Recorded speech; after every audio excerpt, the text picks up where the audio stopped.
తాకట్లో ఉన్న మీ బంగారాన్ని విడిపించి ఆ రోజు ఆన్లైన్ రేటుకి కొంటాం. Sharma gold company. నమస్కారం, శ్రీమాత్రే నమః. Welcome to Suman TV. నేను గీతాంజలి. ప్రస్తుతం నేను కాకినాడ శ్రీపీఠంలో ఉన్నానండి. ఎంత అదృష్టం అనిపించింది. అమ్మవారు ఎంత దివ్యంగా ఉంటారో. పరిచయం అవసరం లేదు. ప్రత్యేకించి ఇవాళ మనం మాట్లాడబోతున్నాము పీఠాధిపతులు, శ్రీపీఠం వ్యవస్థాపకులు, ప్రముఖ ఆధ్యాత్మికవేత్త. గత 35 సంవత్సరాలుగా ఎన్నో ఆధ్యాత్మిక, ధార్మిక, సేవా కార్యక్రమాలతో మనందరికీ ఎంతో సుపరిచితులు వారే శ్రీ శ్రీ శ్రీ పరిపూర్ణానంద స్వామీజీ. వారితో మాట్లాడి మనకున్నటువంటి ధర్మ సందేహాలను నివృత్తి చేసుకుందాం. గురుగారితో మాట్లాడదాం. స్వామీజీ నమస్కారం అండి. నమస్తే. మీ దివ్య చరణాలకు నా నమస్కారాలండి. చాలా సంతోషం. అమ్మ గురించి ఎంత విన్నా తక్కువే. అమ్మవారి గురించి ఎన్నో విషయాలు తెలుసుకోవాలని ఉండనే ఉంటుంది. ప్రత్యేకించి శ్రీపీఠంలో అమ్మవారి గురించి వర్ణన ఇప్పటివరకు రాని వాళ్ళు కూడా రావాలనే కోరిక కూడా ఉంది కదండి. ఒకసారి అమ్మవారిని వర్ణిస్తారా? ఇక్కడ అమ్మవారి యొక్క పేరు ఐశ్వర్యాంబిక అని పెట్టాం. అమ్మవారి యొక్క నామం ఏంటనంటే భువనేశ్వరి, సౌభాగ్య భువనేశ్వరి. దాని యొక్క రూపము రూపధ్యాన రత్నావళి అని ఒక గ్రంథం ఉంది. అది గణపతి స్థపతి గారు దాన్ని కంచి పరమాచార్యుల వారు వాళ్ళందరూ కూర్చుని ఆలోచన చేసి తయారు చేసిన తర్వాత ఏ మూర్తి ఎలా ఉండాలి, దానికి బాహువులు ఎన్ని ఉండాలి, ఆయుధాలు ఏమి ఉండాలి, దాని శిల్పము యొక్క ఇది ఎలా ఉండాలనేటువంటివన్నీ కూడా ఆ నగిషితోటి ఎలా ఉండాలనేటువంటివన్నీ చాలా అద్భుతమైన డిస్క్రిప్షన్తో ఇచ్చారు. అలాగనే ప్రతి మూర్తికి ధ్యాన శ్లోకం ఉంటుంది. అలాగ మన అమ్మవారి యొక్క ధ్యాన శ్లోకం ఆ రూపధ్యాన రత్నావళి అనే గ్రంథంలో 116వ అంకె అనమాట అమ్మవారిది. 116. అందులో అమ్మవారు సింధూరారుణ విగ్రహం త్రినయనాం మాణిక్య మౌలిస్ఫురత్ తారానాయక శేఖరాం స్మితముఖీం ఆపీన వక్షోరుహాం పాణిభ్యాం అళిపూర్ణ రత్న చషకం రక్తోత్ఫలం బిభ్రతీం సౌమ్యాం రత్న ఘటస్థ రక్త చరణాం ధ్యాయేత్ పరాం అంబిక. సో అమ్మవారి యొక్క డిస్క్రిప్షన్ ఇది. అంటే మన సంస్కృతిలో ఒక మూర్తిని వర్ణించడం ఎంత అద్భుతంగా ఒక శ్లోకంలో వర్ణించారో చూడండి. ధ్యాన శ్లోకంలో సింధూర అరుణ విగ్రహం, సింధూరారుణ విగ్రహం, సింధూర అరుణం అంటే అరుణం అంటే సూర్యుడు, సింధూర వర్ణంలో ఉండే అరుణుడు అంటే సూర్యుడు. అంటే అప్పుడప్పుడు ఉదయించేటువంటి ఉద్యద్భాను సహస్రాభ అంటారు కదా, అప్పుడప్పుడే ఉదయించేటువంటి సూర్యుడు సింధూర వర్ణంలో ఉంటాడు. ఆయనే సింధూర వర్ణం కాదు, ఆయన ఉదయిస్తున్నప్పుడు ఆకాశ మండలంలో కూడా సింధూర వర్ణం అలుముకుంటుంది. కాబట్టి అలాంటి వర్ణంతో ఛాయతో అమ్మవారి యొక్క ఇది ఉంటుంది. సింధూరారుణ విగ్రహం త్రినయనం, 3 నయనములు కలిగింది. 3 నయనములు అంటే ఇది చాలా యోగ విద్య. ఇది ఏదో ఊరికినే 3 కళ్ళు ఉన్నాయి అది కాదు. ఇక్కడ ఒక నేత్రము, ఇక్కడ ఒక నేత్రం, ఇక్కడ ఒక నేత్రం. మనం గీత గీస్తే త్రికోణం అవుతుంది. త్రికోణాంతర దీపిక అమ్మవారి యొక్క నామంలో ఉంది. లలితా సహస్రం అంటే ఈ 3 నేత్రాలకి ఏదైతే త్రికోణం అవుతుందో దాని మధ్య అంటే ఈ 2 ఇది భృకుటి కలుస్తుంది కదా, ఆ మధ్య బిందువు అమ్మవారి యొక్క క్షేత్రం, అది అమ్మవారి స్థానం. అందుకని ఆ బిందువు దగ్గర మనం బొట్టు పెడతాం, మనం తిలకం అక్కడ పెడతాం, అది బిందువుగా అక్కడ పెడతాం. అందుకని ప్రతి స్త్రీ అక్కడ బిందువు పెట్టాలి, ధరించాలి బిందువు తిలకం. ప్రతి పురుషుడు కూడా అక్కడ పెడతారు. కాబట్టి అది త్రినయనాం, 3 నేత్రములు. అంటే 2 నేత్రాలు ప్రపంచాన్ని చూపిస్తుంటాయి. ఒక నేత్రము అమ్మవారిది పగలు సూర్యుడు, ఇంకొక నేత్రము అమ్మవారికి చీకటి రాత్రిపూట చంద్రుడు. కానీ ఈ రెండిటి కంటే 3వ నేత్రం ఉందే అది అసలు సిసలైన నేత్రం. కాదు, ఈ 2 ప్రపంచాన్ని చూసేది, అది లోపల తన ఆంతర్యాన్ని చూసేది. అంతశ్చక్షు అంటారు కదా, అది. ఇది 2 బాహ్యము చూసేది, అది తన లోపల చూసేది, లోచూపు. కాబట్టి అది మనకు తెలియచెప్పడం ఏంటనంటే నీకు కూడా ఉందిరా అబ్బాయి, వాళ్ళకే కాదు, నువ్వు చూసుకోలేకపోతున్నావు, నువ్వు అది తెరుచుకోలేకపోతున్నావు. మరి అది ఎలా తెరవాలి అని అంటే గురు అనుగ్రహంతో జరుగుతుంది. ఒక గురువు మనకు ఆ లోచూపుని ఇస్తాడు. బయట చూడడానికి అందరూ ఇస్తారు, సైంటిస్టులు ఇస్తారు, టెక్నాలజీ ఇస్తుంది, మనకు రోడ్ మ్యాప్ ఇస్తుంది, జీపీఎస్ పెట్టుకుంటే ఇస్తుంది, అన్ని దారి చూపుతుంది, అన్నీ చేస్తుంది. కానీ లోచూపుని ఈ సృష్టిలో ఇవ్వగలిగేది కేవలం ఒక గురువే. గురువు అనుగ్రహంతో మాత్రమే లభిస్తుంది.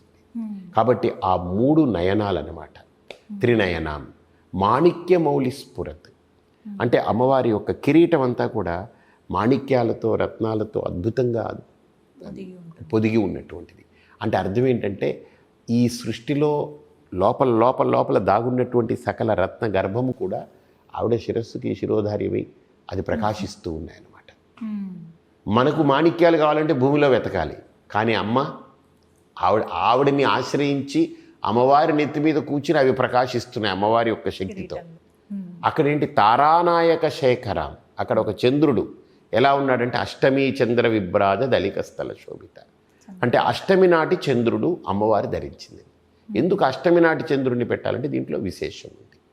పాడ్యమి నుంచి పౌర్ణమి వరకు మధ్యలో అష్టమి వస్తుంది, మళ్ళీ పాడ్యమి నుంచి అమావాస్య దాకా ఉండే కృష్ణపక్షంలో అష్టమి వస్తుంది. 8వ తిథి. మనకు అన్ని తిథులలో ఇటు శుక్లపక్షంలో కానీ కృష్ణపక్షంలో కానీ పాడ్యమి శుక్లపక్షంలో ఒకలాగుంటుంది, కృష్ణపక్షంలో ఒకలాగుంటుంది కదా. సో విధియ ఒకలాగుంటుంది, ఇక్కడ విధియ ఒకలాగుంటుంది, అక్కడ దశమి ఒకలాగుంటుంది, ఇక్కడ దశమి. అన్ని తిథులు అక్కడ వేరు ఇక్కడ వేరు ఉంటాయి, కానీ ఒక అష్టమి నాడే చంద్రుడు శుక్లపక్షంలో కృష్ణపక్షంలో ఒకేలాగుంటాడు, అలా అర్ధచంద్రాకారం. ఒక్క అష్టమి నాడే పర్ఫెక్ట్ ఉంటాడు అనమాట. అలాంటి చంద్రుని అమ్మ ధరించి ఎందుకు అని అంటే అక్కడ పెట్టింది మనస్సు కదా కారకుడు చంద్రుడు. ఏ తిథులైనా ఒకేలాగా ఉండగలగాలి, ఏ పరిస్థితి అయినా మనిషి ఒకేలాగా ఉండాలి, చలించకూడదు, స్థిరత్వాన్ని పొంది ఉండాలని. స్థిరమైన చంద్రుడి యొక్క స్థితి అష్టమి నాడే ఉంటుంది. అది ఒక భయానకమైన తిథి అని కూడా చెప్తారు. అంటే ఒక స్థిరత్వం పొందాలంటే ఇన్ని అస్థిరత్వాలను ఎదుర్కొంటే ఆ శక్తి వస్తుంది. అందుకని అష్టమి తిథిని ప్రమాదకరమైన తిథి అంటారు. అష్టమి తిథి సాధన ద్వారా మహాయోగ్యమైన తిథి కూడా అవుతుంది. యోగులకి అష్టమి అనేది చాలా ఇష్టమైన తిథి, భోగులకి అష్టమి తిథి భయమైన తిథి, ఎందుకంటే బయట అస్థిరత ఉంటుంది. సో కాబట్టి ఆ అష్టమి చంద్రుణ్ణి అమ్మవారు ధరించింది.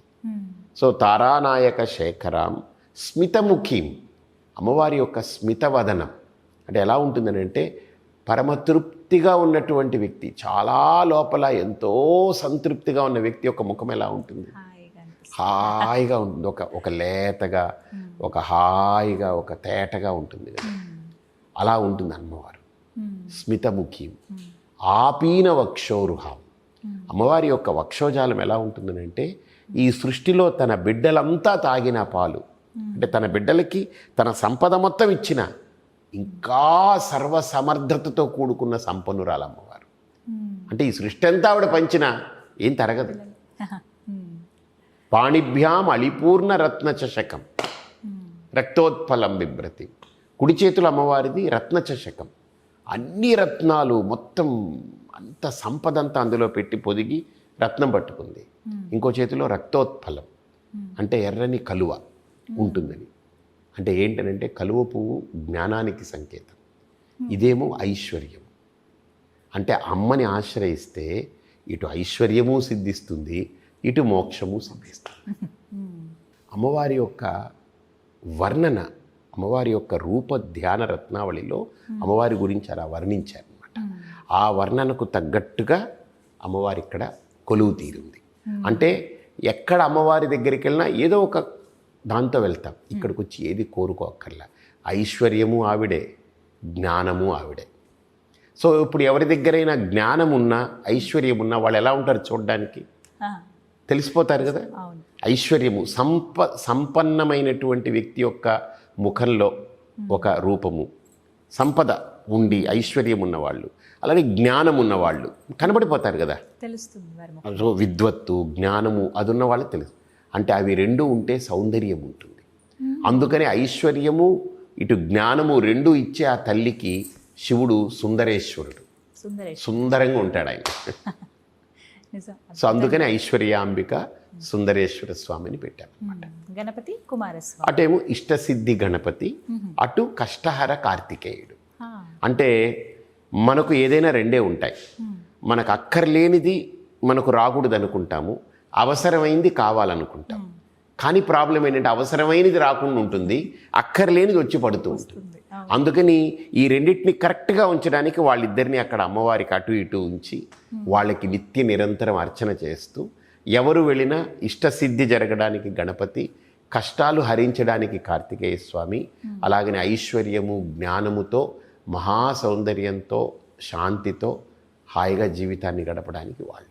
అలా పరివారం మొత్తం అక్కడుండి కొలువు తీరి ఒక అద్భుతమైన క్షేత్రంగా పరిణమించింది. ఎన్నేళ్ళు అవుతుందండి? 25 ఏళ్ళు, అంటే 24వ సంవత్సరం నిండింది. ఇప్పుడు కుంభాభిషేకం ఉంది అమ్మవారికి.